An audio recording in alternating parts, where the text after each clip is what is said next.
the title of this presentation, as you know, is how to survive or how to have a stress-free family holidays. And so I'm just going to drop a link here to my blog about that subject in case anyone's interested in that. And the title of the blog is actually How to Survive the Holiday Season with Your Family. But the truth is, I actually love the holidays, and that title was even a little bit of a joke because the truth is that we want to have a great time with our family over the holidays. We want to do more than, survive the holidays with our families. We want to have a wonderful time with our families over the holidays. As a clinical psychologist, though, I can share with you that the holidays are not always this simple, easy time when good communication just happens naturally. In fact, sometimes we can run into relatives but during the holidays, people can sometimes be under a little bit more stress, a little bit more pressure. And so when you're traveling and little things might seem bigger, or maybe you're even going to be seeing family that, you wouldn't have necessarily gotten together with otherwise. They say there's kind of, sometimes they say one in every family of, maybe a particular person that just isn't even always kind. And so for us who are kind people, we're sensitive people, we have good boundaries, we're just trying to go and have a good time during the holidays with our family. But how can we navigate some of those more difficult times? So that's what this one here is about. And I'm going to be sharing some of my general tips with you about this. So just to dive right in, I just want to say that one of the most common issues that I hear from people is that they get stressed out thinking about how to deal with family members that are critical of them during the holidays. And it can be criticism that even sometimes is veiled as, quote, curiosity, like, so when are you guys going to start having children? Which honestly, I think can be an innocent enough question, taking an interest in people's lives.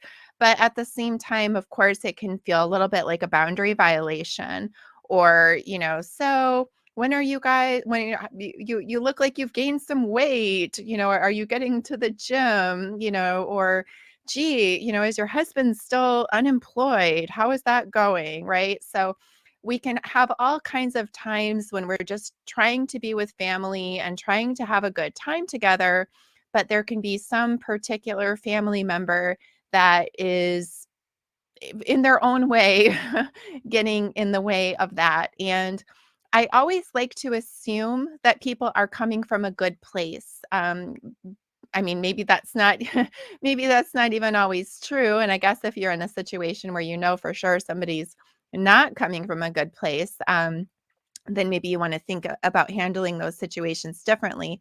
But I like to take kind of a stair stepper approach with people where I generally start by assuming that they're coming from a well-intentioned place.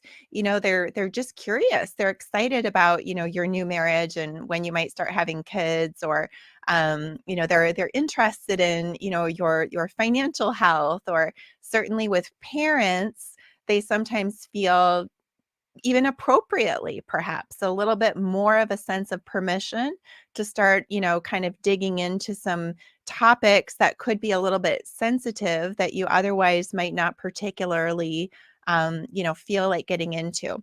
So one of the first things that I suggest that people think about doing is to know the good news is that forewarned is forearmed. If there is some unquote annoying family member, even though you love them, but they're almost predictably asking way too personal questions or making little jokes, about you or, your children or your spouse that really aren't so funny.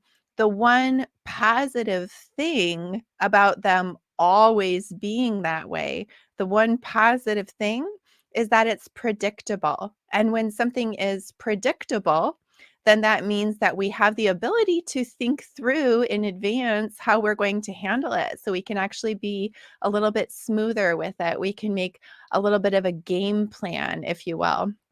So one of the first things that I like to do is to think about, what could be possibly the very best place that this person is coming from, and then frame it to them that way and say, for example, hey mom, I know you're just, really concerned about me and my health, and I really do appreciate that.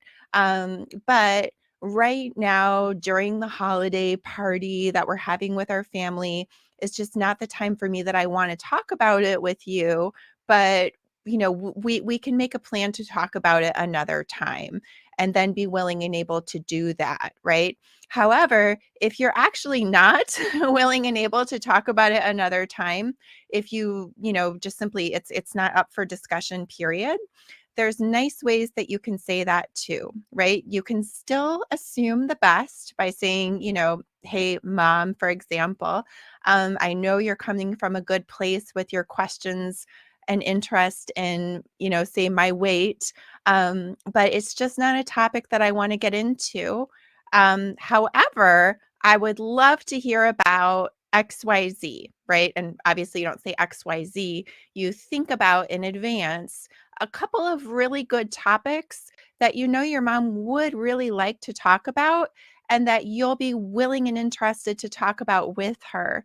And so what that does is it kind of mitigates a little bit of the sting of rejection. Because if she just says, hey honey, let's talk about your your weight, or whatever mom happens to think, and I'm a mom myself, so nothing against moms there, but just for example, if mom is being a little bit intrusive about that topic, and so you are kind of shutting her down, you're rejecting her, which is fine. You have a right to reject that line of conversation.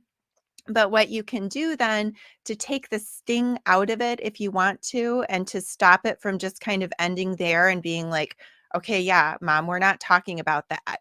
And then it's like she feels like she's been scolded, and there's this negativity in the air. And it's like your whole holiday event feels like it's kind of spiraling downwards.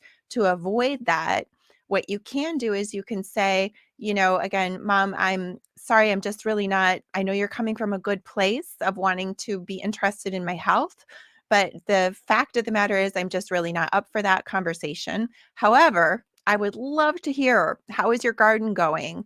I would love to hear, how those vacation plans are going that you and dad are making, and have it in advance, a couple of topics in your mind that you are going to ask mom about instead, because that will help you to kind of pivot off of the difficult moment of rejection. And it will also do what psychologists call a repair of a rupture. So it's like a little mini rupture when you have a little argument, a little clash, and there's this rupture in kind of the flow of how you're feeling together. And then you can do a very nice immediate repair of that by showing some genuine, thoughtful interest in her. So then you're not just saying, mom, I do want to have a relationship with you, but I just don't want to talk about that stuff. You're demonstrating that you want to have a relationship, but not talk about that stuff. And you're demonstrating it by having prepared even a couple of topics that you're going to ask mom about that that she really would like to talk about. So I mentioned earlier this stair stepper approach where we just assume, hopefully, that someone's coming from a good place. We try to set a little boundary with them, and then, offer a good pivot topic. And hopefully that's all that the situation needs. On the other hand, if for whatever reason, say mom persists and, kind of brings the conversation back around to that, I would encourage you, if possible, to try to come from yourself, from a good place.